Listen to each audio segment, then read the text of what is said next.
uno de ellos fue la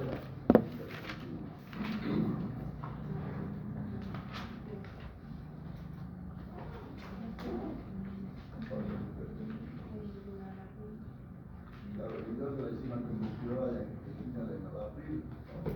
Habíamos dicho que hipertensión arterial era cuando las cifras de presión arterial eran cuando hipertensión arterial.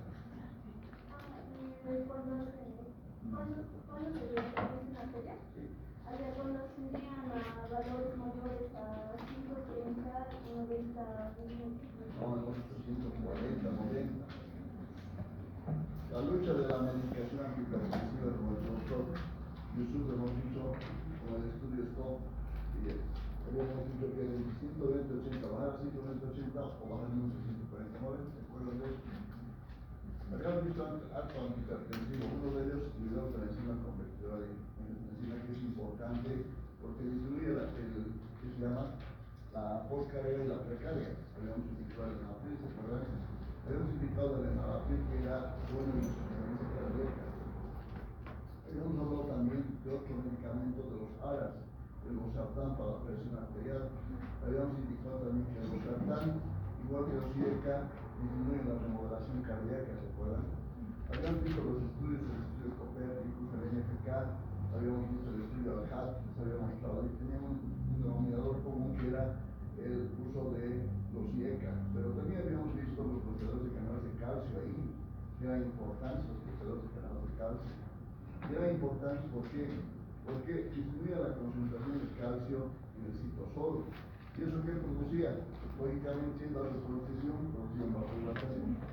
Eso era lo lógico, ¿no? Y habíamos dicho también qué pasaba en el corazón. El corazón tiene que producir fuerza en un volumen sistólico, y los bloqueadores de canales de calcio que producían disminución de la fuerza de contracción del miocardio y producía un efecto inotrópico negativo.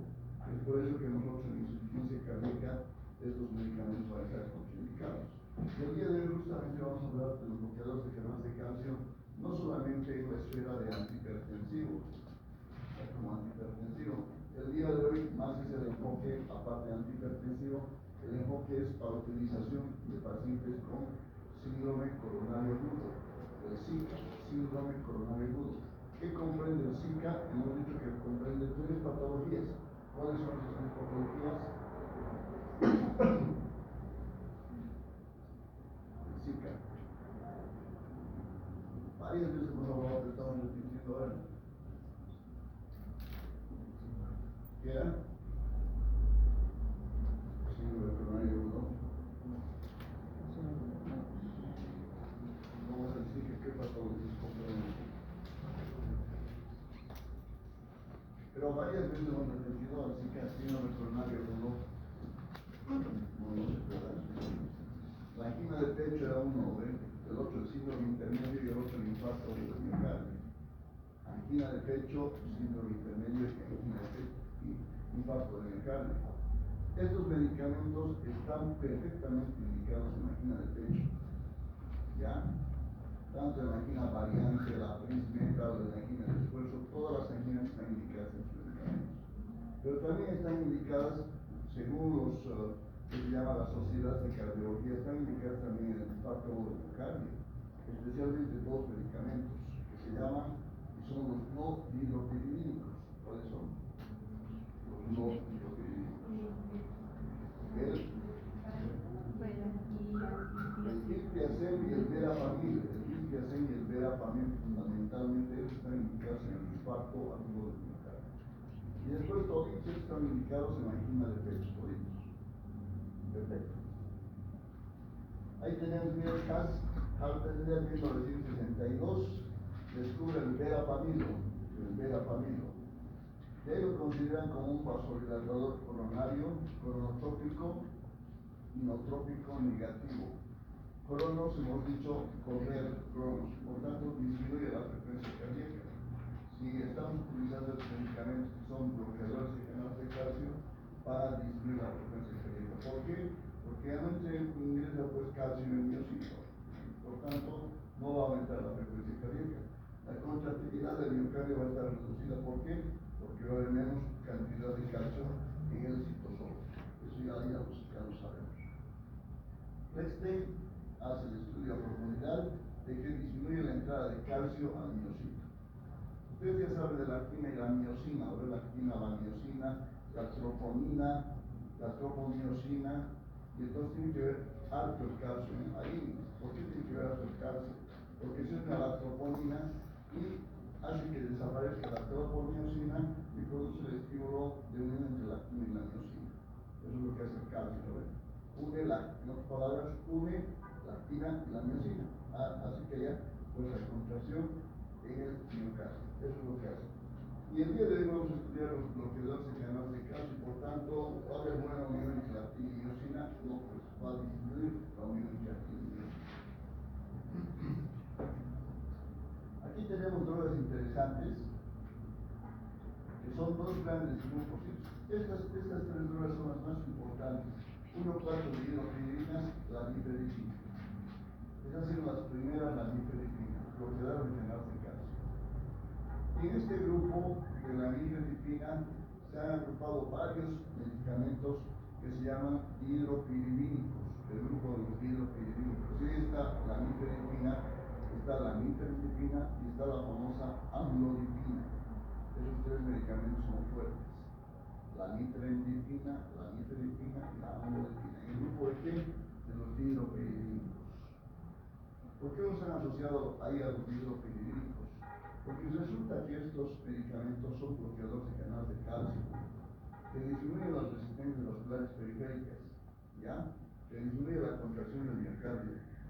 Como se disminuye la fuerza de contracción del miocardio y que produce vasodilatación, el filtrado glomerular, ¿qué pasa con el filtrado glomerular? ¿Va a ser mayor o va a ser menor? O mayor, ¿no? Si hay menos fuerza de contracción del miocardio, el flujo renal va a ser menor. Si hay vasodilatación, el flujo renal va a ser menor, y por tanto se va a activar el sistema renina, angiotensina, aldosterona y el sistema renal.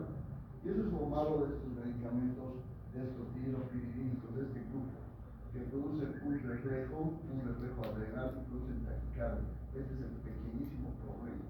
¿Se dan cuenta? Entonces yo les pregunto, ¿por qué no se da en el infarto agudo del miocardio los dihidropiridínicos? Fácil, porque disminuye el doctor el flujo renal de los medicamentos. Lo malo es que produce acción refleja de las catecolaminas y por tanto va a aumentar la frecuencia cardíaca, doctor, en un momento dado, y va a aumentar el consumo de oxígeno y por tanto no vamos a poder dar el infarto. Entonces, ¿por qué damos el verapamilo de las benzilactilaminas, el verapamilo, y las benzodiazepinas, el metilacel? ¿Por qué damos un infarto del miocardio? Porque esos medicamentos tienen una cosa interesantísima. Deprimen la función del sino auricular y deprimen la conducción del sino al aurículo vertical. Por tanto, te disminuyen la frecuencia cardíaca y te disminuyen el periodo refractario. Es la diferencia fundamental entre estos dos grupos entonces. En otras palabras, el grupo de los dihidropiridínicos producen taquicardia, reflejo, y el grupo de los no dihidropiridínicos que producen disminución de la frecuencia cardíaca. Súper. Y los dos son bloqueadores de canal de calcio. Entonces es interesante, ¿no? Y hay los que disminuyen la frecuencia cardíaca, es el verapamilo y el tilpiacet. Y por tanto, una pregunta, ¿las benzodiazepinas es lo mismo que las fenilactaminas? ¿cómo? ¿Las benzodiazepinas es lo mismo que las fenilactaminas? Casi sí. Y ahí está el verapamilo. Y ahí está el otro grupo de las benzodiazepinas, el tilpiacet.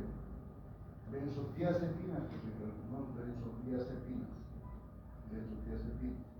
Y estos dos medicamentos, como han producido disminución de la frecuencia cardíaca por la depresión del sino auricular y la auricular ventricular, se los conoce como grupo de los no dihidropiridínicos. Entonces, ¿qué medicamentos están entre los no dihidropiridínicos? Ya sabemos dos, el verapamilo. Canales de calcio, para que al miocito ingrese calcio, hay varios receptores, hay transportadores que meten el calcio del extracelular al intracelular. Hay hartos, hay el L, el M, el P, el Q, el R, el T, hartos hay. Pero ¿cuáles son los más importantes? Los más importantes son los canales L, los canales lentos de calcio, canales L de calcio. Y los T, los canales T también son importantes, los transitorios, los temporales, son también importantes. Pero el más importante son los canales L de calcio. ¿Y dónde actúan estos bloqueadores de canales de calcio? Los L, N, P, Q, L, T y los L. Los L actúan.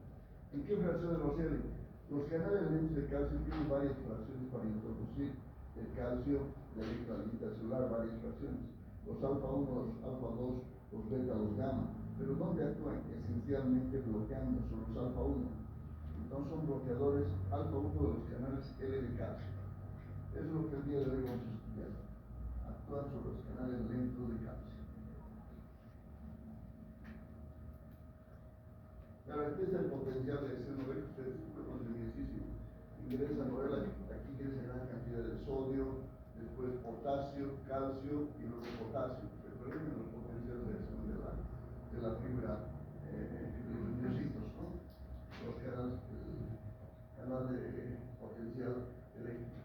Esto ya lo sabemos. Entonces tiene que ver mucho el sodio y el calcio para que se contraiga el músculo. Definitivamente tiene que ver mucho. Canal sodio, es decir, los canales de sodio y de calcio, para que pueda existir aumento la frecuencia cardíaca o aumento la temperatura. Pero no solamente eso hace el calcio, sino que miren en qué interesa el calcio.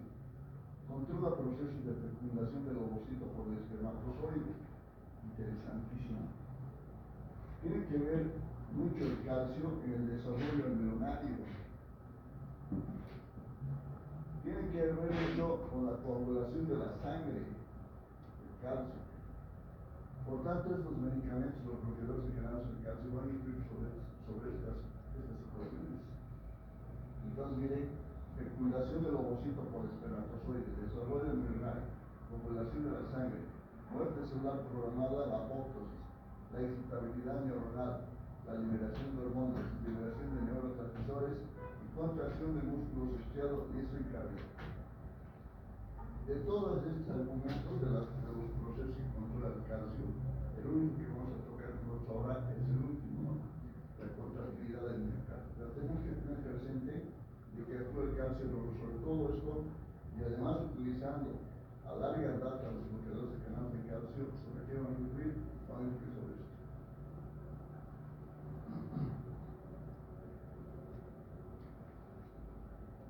A ver qué dice aquí, la principal propiedad siguiente por la selectiva, el flujo de iones de calcio en el interior, ya sabemos, canal L ya sabemos, la función sí ya sabemos, y está. El canal tipo T de transitorio, se abre a potenciales más negativos que el tipo L, y probablemente desempeñe un papel, miren, relevante en la despolarización del nódulo auricular y nódulo sinusal. Súper interesante. El canal tipo T tiene que ver mucho con la despolarización del nodo auriculoventricular y nodo sinusal. Entonces, si correlacionamos y decíamos que el verapamilo y el diltiazem, ¿se acuerdan? Disminuye la frecuencia cardíaca. Por tanto, el diltiazem y el verapamilo van a actuar sobre los canales de calcio y sobre todo también van a actuar sobre los canales tipo T y por tanto van a disminuir la frecuencia cardíaca y la conducción auriculoventricular. Esto ya saben, ¿no? Esto es la actina, y extramucina, actina y miocina, ¿se acuerdan? Actina y miocina. Lo de fisiología. Ahí está la troponina. ¿A dónde se une el calcio? Se une a la troponina. Y al unirse a la troponina, el calcio, ¿qué hace? Desplaza la tropomiosina. Esa naranjada es desplazada. ¿Y por qué la desplaza? Para que esté libre pues los canales de actina y se una a la miocina, ¿no? Se une a la actina y miocina y ahí se produce la contracción del miocardio. Lógicamente, si nosotros disminuimos la cantidad de calcio, ya no va a haber la misma troponina, ya no va a haber la tropomiosina que se va a despegar a otro lado, ya no va a haber la unión de la actina con la miocina. Ahí está en forma tridimensional lo que ocurre con los canales de calcio. con los bloqueadores de canales de calcio que produce el cierre de los canales de calcio. Esto ya la lógica nos indica de que el calcio va a aumentar, va a producir vasoconstricción periférica, disminución de calcio, va a producir vasodilatación, ¿no? Perfecto.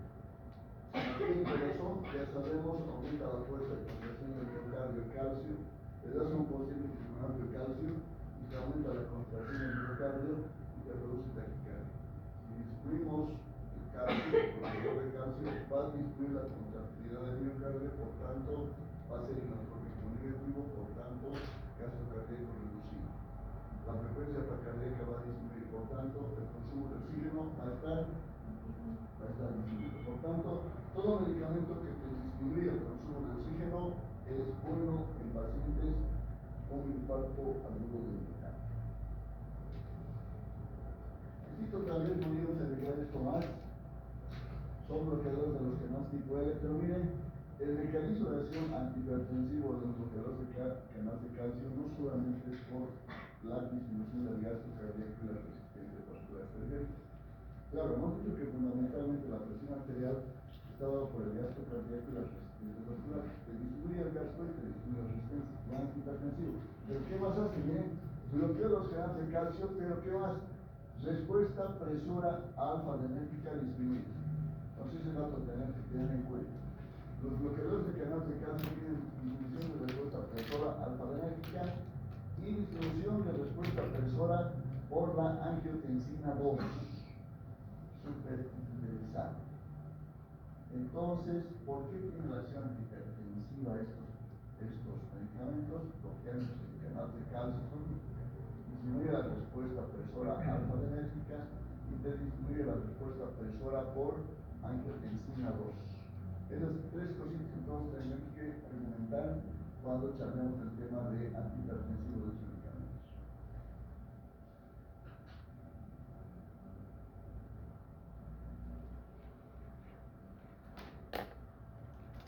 Eso es un objetivo que me van a aplicar a ustedes. Tal vez esto es importante también decir que la vasodilatación es selectiva más para arterias que para venas, más para arterias que para venas. Por tanto, la postcarga y la precarga, ¿cómo van a estar con los medicamentos? Porque es selectiva más para dilatación de arterias. Porque aquí está el corazón, aquí está la precarga, la cantidad de sangre que llega al corazón, y la postcarga, la cantidad de sangre que sale del corazón.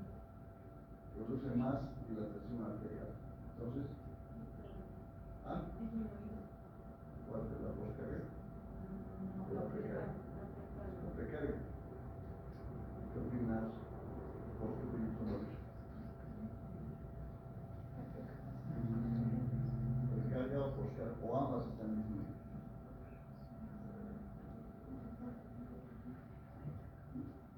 Precarga viene aquí y recibe precarga el corazón. Mayor precarga y menor postcarga. Claro, la precarga no se va a alterar, porque estamos diciendo para la vasodilatación es selectiva para arterias, poco para venas. La precarga no se altera mucho, pero la postcarga sí. La precarga está distribuida. Claro, ahí vamos a discutir medidas de dos, la postcarga está distribuida, no se le informa de su directa de esta manera. Pero todas aumentan el flujo coronario, bien. Ese dato también es importante. De la familia de irrigación, 100 a 1000 veces más potente que las lidocaínas. Miren, 100 a 1000 veces menos potentes que las lidocaínas como bloqueadores de canal de calcio. Pero aún así, siendo 100 a 1000 veces menos potentes que las lidocaínas, en el síndrome coronario agudo del infarto o miocardio están indicadas las monodiazepinas. ¿Y por qué? Por la disminución de la presión arterial. No es la potencia, no es el tema de la potencialidad respecto al infarto o miocardio, sino la disminución de la frecuencia cardíaca. las otras son taquicardias. Muy bien, y después, ¿qué más? Este otro dato es importante: inveripina 2.5 horas a la vida media, la amlodipina 35 a 50 horas. Y tiene la amlodipina menos taquicardias de reflejo. Pero todos los hidroquilínicos tienen taquicardias de reflejo, hemos quedado en eso. Los no hidroquilínicos, diltiazem y verapamilo, no tienen taquicardias de reflejo, hacen bradicardia o disminuyen la frecuencia cardíaca.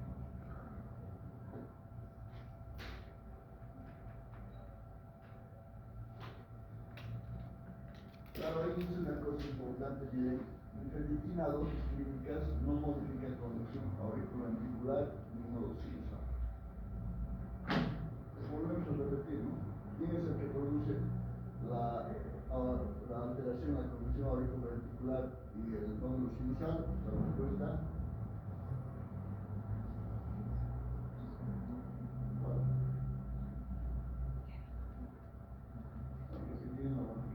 ¿Cuál es?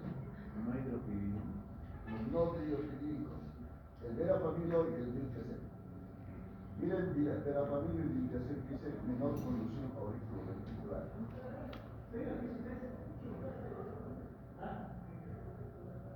Menor conducción auriculoventricular. Taquicardia paroxística auricular, un paciente que tiene así, el medicamento a darle, ¿cuál va a ser?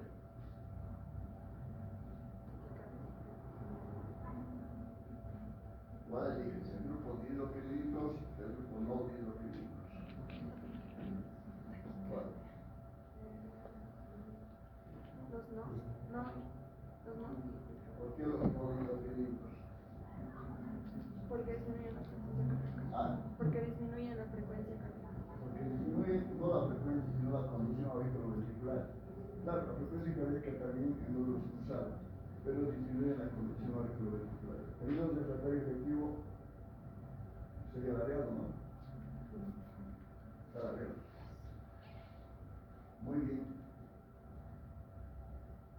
Disminución de la postcardia, hemos dicho que sí. Disminuye las resistencias vasculares periféricas, el verapamilo sí. Disminuye la demanda de oxígeno, claro. Todos los medicamentos que disminuyen la frecuencia cardíaca te disminuye la demanda de oxígeno.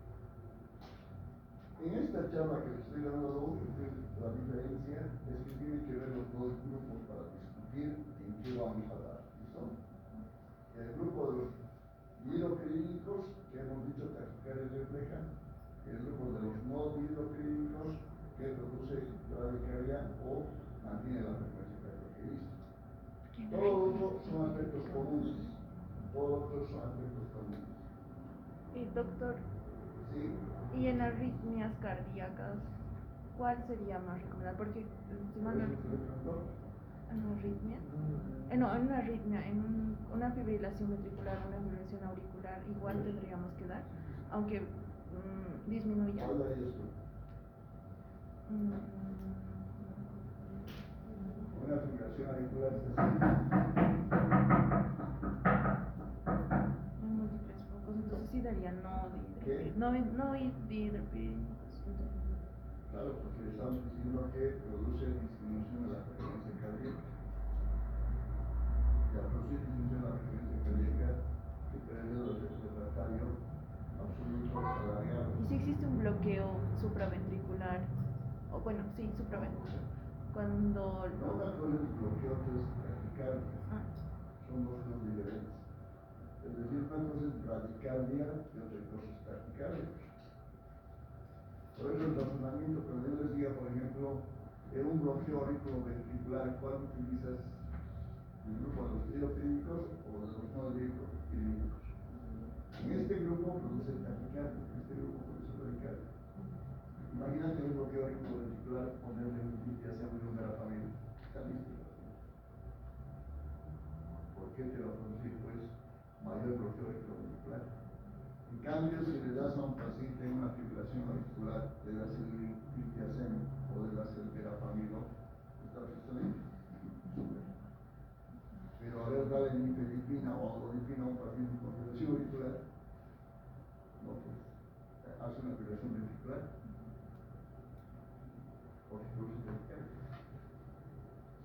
Muy bien, ya tenemos. Aquí está entonces, miren, disminuye la sino auricular y disminuye la conducción del sino auriculoventricular.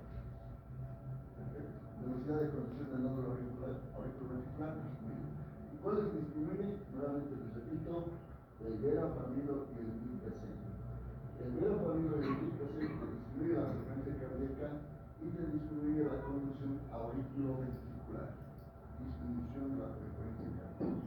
En cambio, el otro grupo, la nifedipina, la amlodipina, la nifedipina, taquicardia refleja, que aumenta la conducción del sino auricular a auriculoventricular y te produce aumento de la frecuencia cardíaca gracias a la estimulación del sino auricular. Todos estos medicamentos producen vasodilatación de arterias coronarias. Sí, respuesta sí, todos estos. No estamos estudiando en el sino coronario. Cualquiera que te diga sí, está dilatación de la arteria coronaria. Poco en vasos renales, gastrointestinales y cerebrales. Otra cosa interesante, puede haber nefroprotección de estos medicamentos, sí, pero hay que tener dos cosas en cuenta, hablando de la profundidad de estos medicamentos. La nefroprotección por vasodilatación de arteriola aferente se produce gracias al bloqueo del canal de calcio tipo L. En cambio, la vasodilatación de la arteriola eferente se produce gracias al bloqueo del canal de calcio de tipo T, de tipo transitorio. ¿Se dan cuenta? Sí.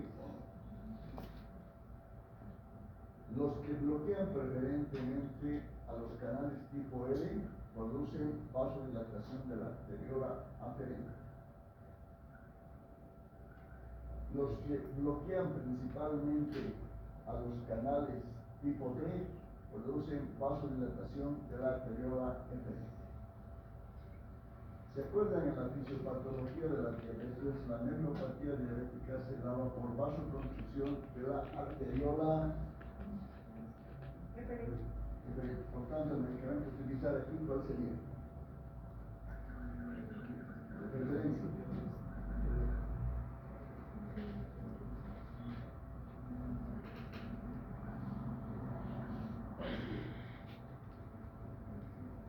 El arterioloma, ¿cuál sería? Los bloqueadores de qué? De tipo T. ¿Y los bloqueadores de canal tipo T cuáles serán?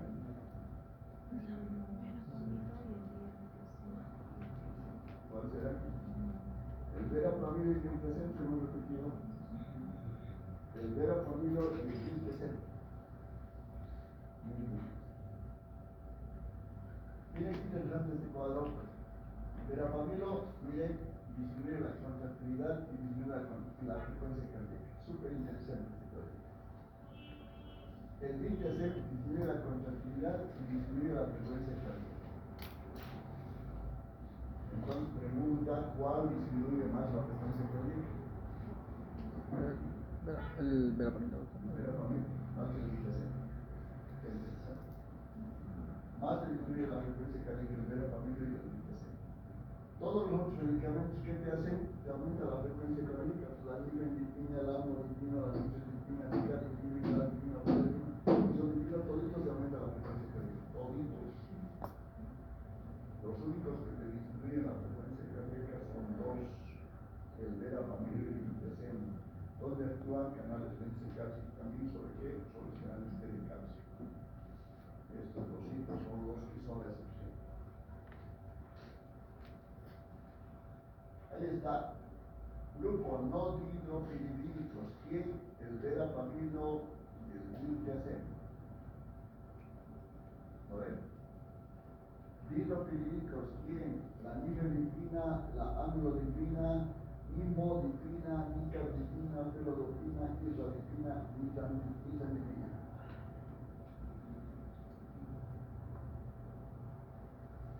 Primera generación, nifedipina. Segunda generación, isradipina, felodipina, nifedipina. Pero los hospitales ahora utilizamos mucho la amlodipina y el nifedipina. Es lo que utilizamos más. Viene un paciente con síndrome coronario agudo, ¿qué hacemos? Glitazeno verapamilo. Tercera generación, aquí tenemos maridipino, milva, beni, eponi, Barney, Lassie, Lecar y Clay y Freeman. Ahí están las generaciones, primera, segunda y tercera generación.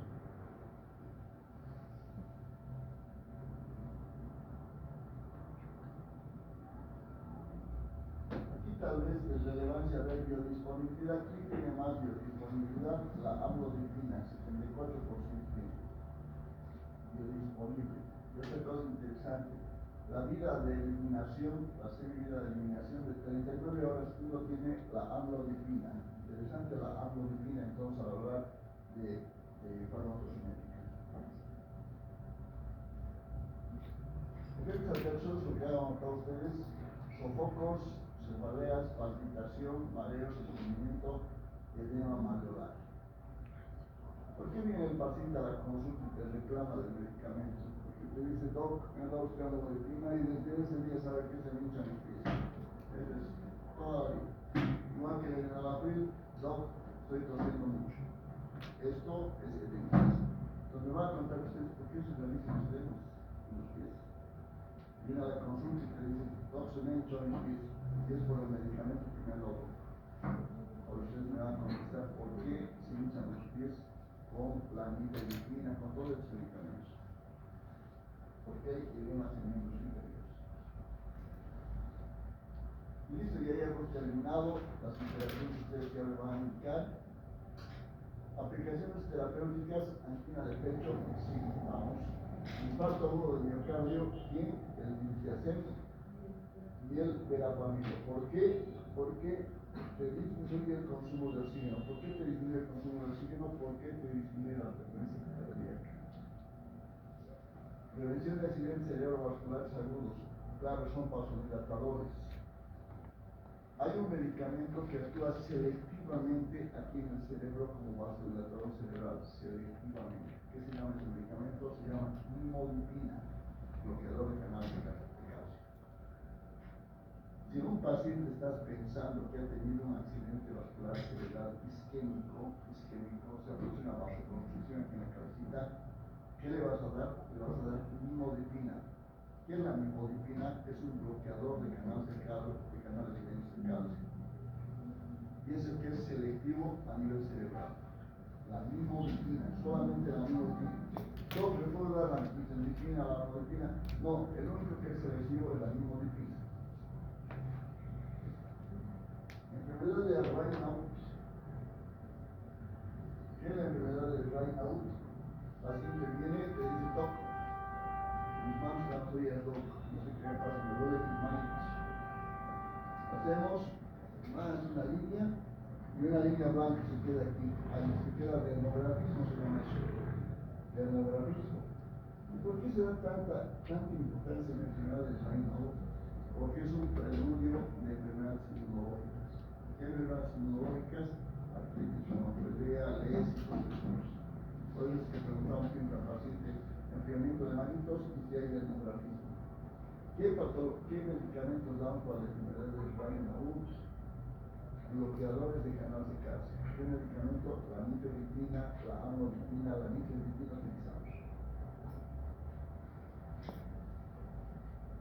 Tromboangitis obliterante, la enfermedad de Buerger, ¿no?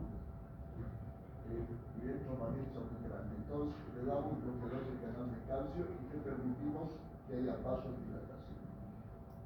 Profilaxis de migrañas. Se utiliza en algunos casos como profilaxis de migrañas. Arritmias cardíacas. El verapamilo y el diltiazem. ¿Por qué el verapamilo y el diltiazem? Aumenta efectivo, arritmia cardíaca, verapamilo y diltiazem. Miocardiopatía hipertrófica y hipertensión pulmonar primaria. En algunos pacientes ha dado resultado de hipertensión pulmonar primaria, pero en algunos no es de elección de estos medicamentos. Son la hipertensión pulmonar, la arteria se separa, produce vasoconstricción, ¿verdad? Y dan hipertensión pulmonar primaria. Estamos hablando de primaria, no secundaria. Personas que viven a más de 3.500 metros de altura tienen hipertensión pulmonar. Hay 4 grados de hipertensión pulmonar. Toditos nosotros, el 80% seguro que tenemos hipertensión primaria de terciaria. Mejor dicho, hipertensión arterial pulmonar de secundaria debido a la altura. ¿Listo? Pero este medicamento es para hipertensión pulmonar primaria, no secundaria. Nefroprotección, hemos dicho por qué, hemos dicho arteriolas, vasodilatación, espasmo esofágico difuso. Estos medicamentos sirven para el espasmo esofágico difuso. A veces vienen los pacientes y dicen, doctor, tengo dolor de pecho, está doliendo mucho. Lo primero en ese paciente que tiene que pensar cuando te duele mucho el pecho es esto.